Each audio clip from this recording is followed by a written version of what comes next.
दोस्तों, जैसा कि हम सभी जानते हैं कि श्री हनुमान जी इस कलयुग के सबसे जागृत देव हैं और आज भी वे इस पृथ्वी पर सशरीर अपने भक्तों के कल्याण के लिए विचरण कर रहे हैं, क्योंकि उन्हें अजर अमर रहने का वरदान मिला है।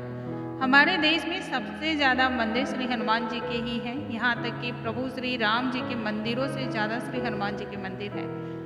ऐसा कोई गांव या शहर नहीं है जहां बजरंगबली का मंदिर न हो। श्री हनुमान जी के भक्तों की संख्या भी दिन ब दिन बढ़ती ही जाती है। हनुमान जी को प्रसन्न करने के लिए सबसे ज्यादा प्रचलित और आसान, बहुत ही सरल और बहुत ही कामयाब जो पाठ किया जाता है वो है श्री हनुमान चालीसा। दोस्तों, इसके माध्यम से व्यक्ति को ऐसी ऐसी चीजें प्राप्त हुई हैं जिसे शब्दों में बता पाना बहुत ही मुश्किल है। इसके पाठ करने और मनन करने से बल बुद्धि जागृत होती है। श्री हनुमान चालीसा का पाठ करने से व्यक्ति खुद अपनी शक्ति, भक्ति और कर्तव्यों का आंकलन कर सकता है। लेकिन कई भक्तों को निरंतर उनकी आराधना के बाद भी लाभ नहीं होता है। वो नित्य हनुमान चालीसा का पाठ तो करते हैं पर उन्हें प्रभु की कृपा प्राप्त नहीं होती। ऐसा क्यों? ऐसी कौन सी गलती हो रही है आपसे जिससे आपको श्री हनुमान चालीसा का पूरा फल नहीं मिल पा रहा है?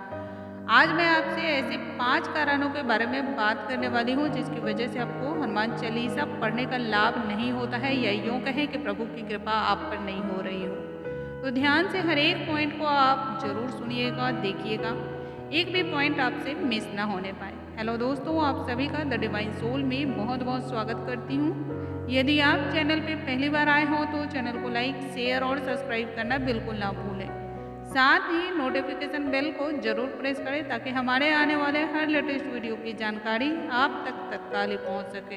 दोस्तों, कई लोगों की एक आदत होती है कि पूजा या ईश्वर का ध्यान करते समय वे दूसरे विचारों में खोए रहते हैं। कोई अपने बिजनेस के बारे में सोचता है तो कोई अपने रिलेशनशिप के बारे में, या ऐसा कहें तो लोग अपने अपने टेंशन में ही खोए रहते हैं। वे बस सिर्फ फॉर्मेलिटी के लिए जाप करने तो बैठ जाते हैं।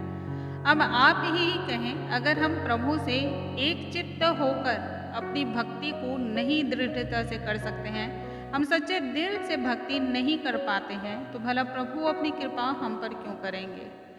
मैं बस समझा सकती हूँ, हम अपने विचारों को बंद तो नहीं कर सकते हैं, लेकिन कोशिश कर सकते हैं अपने विचारों पर कंट्रोल करने की, अपने ध्यान को एकाग्रचित करने की। इसलिए सिर्फ हनुमान जी ही नहीं, किसी भी देवी देवता का आप पाठ क्यों ना करें, अपने मन को प्रभु के प्रति समर्पित करें। आप जो भी पाठ करें उसके महत्व को समझें, सच्चे दिल से पाठ करें, फिर देखना प्रभु की कृपा आप पर जरूर होगी। दोस्तों, हर इंसान दुख के समय प्रभु की शरण में जाता है। इसका मतलब ये नहीं है कि उसकी भक्ति में स्वार्थ छुपा है। यहीं पर लोग कंफ्यूज हो जाते हैं, क्योंकि दुख के समय हर कोई ईश्वर से कुछ न कुछ मांगता जरूर है।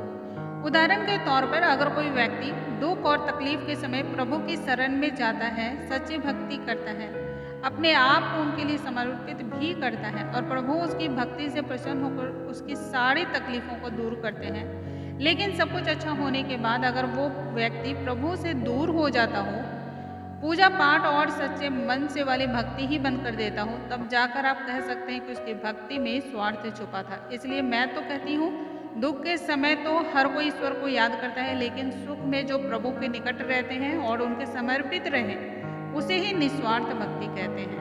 दोस्तों, सच्ची भक्ति के साथ साथ अच्छे कर्म करना भी बहुत जरूरी है, क्योंकि कई लोग ईश्वर भक्ति तो करते हैं लेकिन उनके बुरे कर्मों के कारण उन्हें भक्ति का फल नहीं मिल पाता है।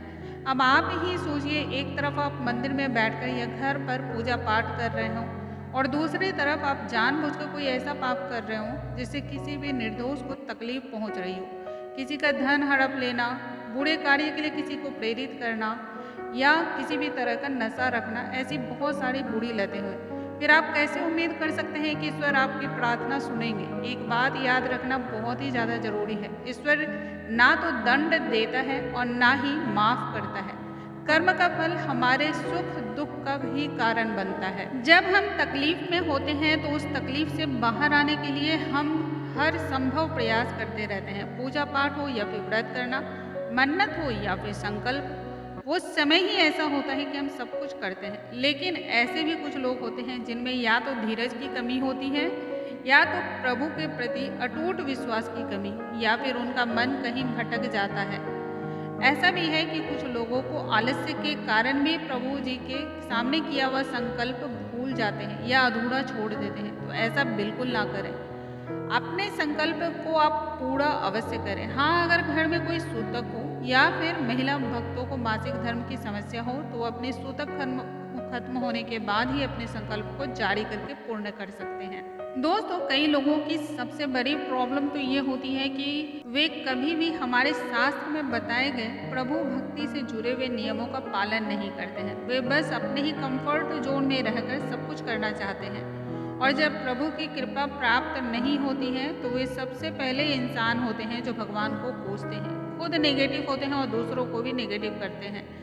अब आप ही बताइए, ऐसे लोगों को कौन समझाए कि असली कंफर्ट जोन तो प्रभु की भक्ति में है, बाकी सब तो माया है। वे प्रभु भक्ति के सामान्य नियमों का पालन नहीं करते, जैसे कि स्वच्छ कपड़े पहनकर पूजा करना, घर में साफ सफाई रखना ताकि घर में प्रभु का वास हो, मांस मदिरा का सेवन करके पूजा पाठ न करना, व्रत और संकल्प के समय ब्रह्मचर्य का पालन न करना, बिना नहाए धोए पूजा पाठ न करना आदि ऐसे बहुत सारे कारण हैं। तो आप सभी से विनती है, कठिन नियम ना सही, कम से कम रोजमर्रा के जीवन में सामान्य नियमों का पालन तो हम सभी कर सकते हैं, जो कि हमारे हाथ में होता है। दोस्तों, मुझे उम्मीद है आज बहुत सारे लोगों के सवालों के जवाब मिल गए होंगे, या तो देखा जाए कि ये सवालों के जवाब हमारे पास पहले से ही थे, बस हमें इन्हें सुधारने की ज़रूरत है।